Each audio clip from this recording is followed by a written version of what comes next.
Whoa, today we have a DJI Parma or guitar case, something like that, and an Expo 2 that doesn't actually related, but yeah. DJI Osmo! Well, that's nothing new. Kai had reviewed this like decades ago, but then we got sent this as well. Zenmuse X5R aerial imaging evolved.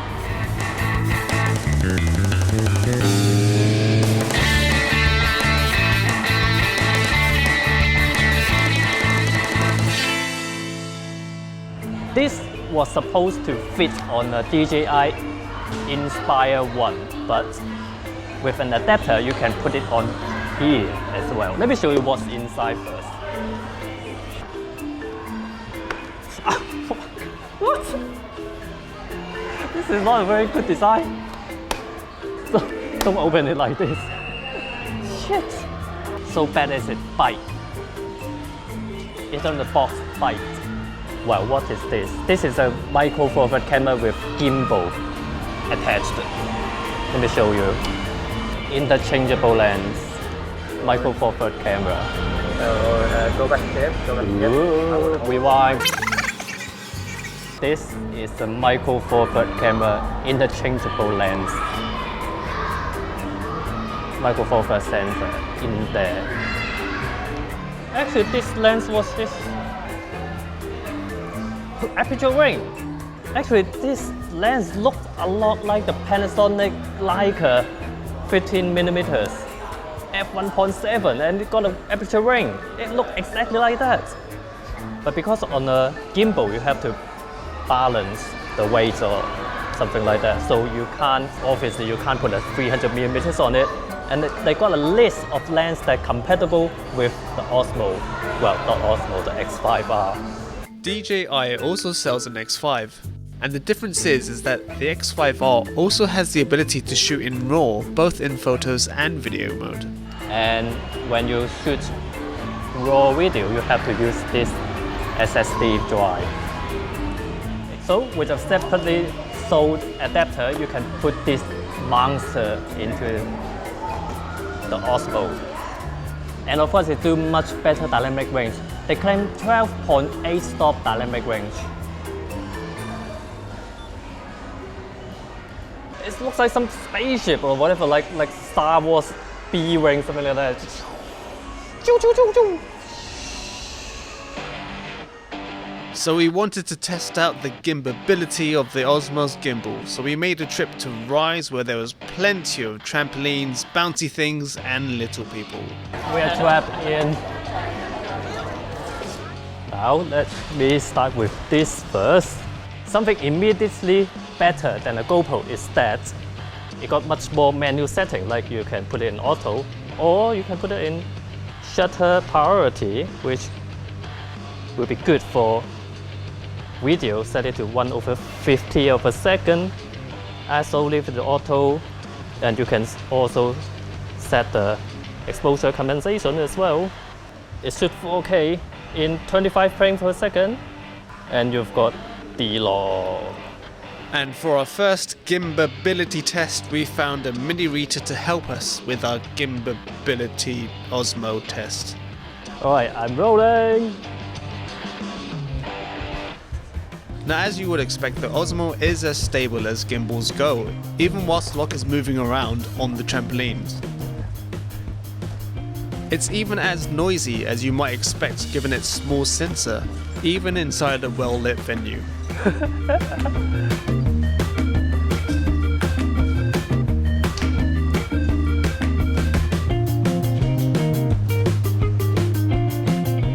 Yay! Now it's Ian's turn. Oh, he's really quick. Watch out. I'm trying hard to keep up. Oh!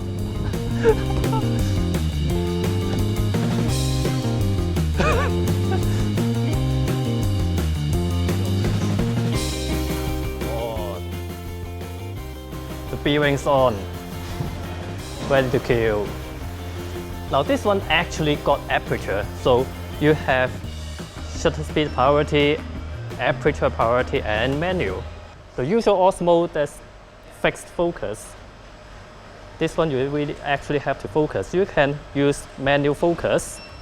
You can use manual focus here, or autofocus, tap to focus.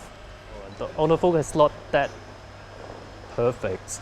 It's far from perfect actually. It's not even in focus. I tap on Rowan's face. Okay, it's now focus now. Back to the background. I don't think it's that focused that well. Focus on Rowan. Oh, come on, it's not even now it's focus. Now actually when it beep, the AF confirm beep, it's actually not focused yet. So after it beep, you still have to wait for it a little bit. And it don't have AF continuous, it only have AFS. You can immediately tell the massive improvement in low light performance on the X5R compared to the Osmo. Whoa, it's making some weird noise. It's making some weird noise. But actually maybe it is the cooling fan. Whoa!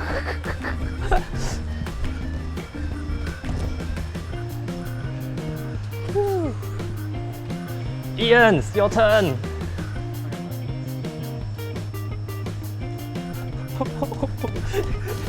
Ian, this is crazy.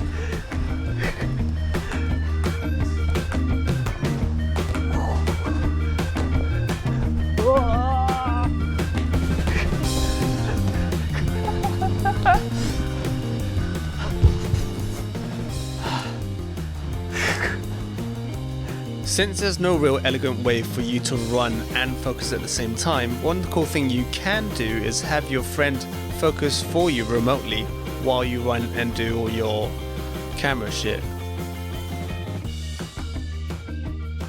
So because the X5R doesn't actually have continuous autofocus, so particularly for something like a one-take shot, I can't really focus it myself as I need both hands to stabilize myself and the X5R.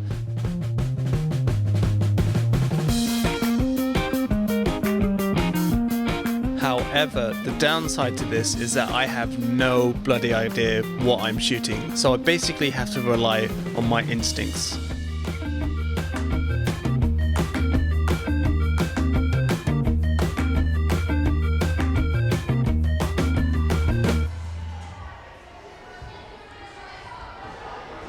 Yay! Dude, did you watch the whole thing? Yeah. Now, how does it perform outdoor in bright sunlight and in the Hong Kong summer heat?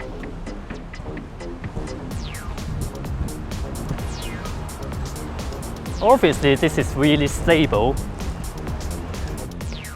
But just like any other camera without an aperture, the only thing that controls the exposure is shutter speed and ISO. And in a situation like this, what kind of shutter speed I'm using? I'm using 1/640, which will ruin the cinematic experience. You can buy a special made anti-filter for this, or you can use the X5 or X5R.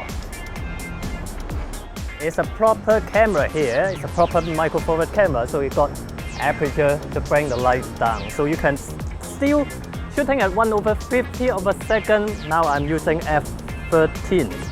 What's more, you can use normal anti-filter for normal lens, not like the Osmo, you have to buy specially made anti-filter. Now, because the X5R is a micro four thirds camera, you get all the flexibility that comes with a micro four thirds system, and I have to say, it's great.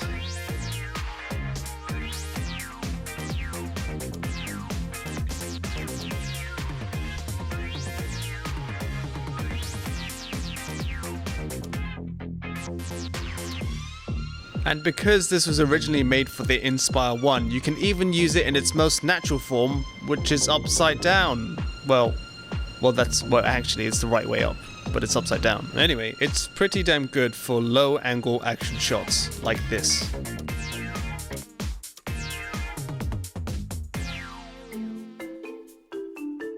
And let's not forget, this bad boy can shoot in RAW and H.264. Now surprisingly, there's not too much difference in dynamic range between H.264 and RAW, but if you look closer, H.264 does look a bit sharper, but that just means that there's a little bit more artifacts in the shadows. But the good thing about shooting RAW video is that you can manipulate a lot of attributes, including white balance, just like you would do in photos.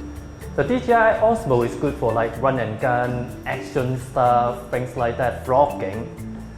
But the X5R is probably a little bit overkill for that, because especially for action stuff, this camera is quite big. The response not as quick as the original Osmo. But this is really good for like things like indie film, video with dialogue like this, drama, because you got better image quality, better dynamic range, and this have like manual focus control as well. Although the X5R was originally designed for use it on a drone, well, not this one. You can't use this. You can't use the X5R on this. You can use this on the Inspire 1, so that you get much better dynamic range on the sky. Before that, you have to get a drone that take a full camera on the sky, but now you can use this on the Inspire 1 much cheaper. So it makes sense to get this for the Inspire 1 and then use it on the ground as well. And it's probably not cost efficient to use this, to get this only use it on the Osmo, because for the price of this, you can get a movie or DJI Ronin, use it with a full camera. Oh, so on.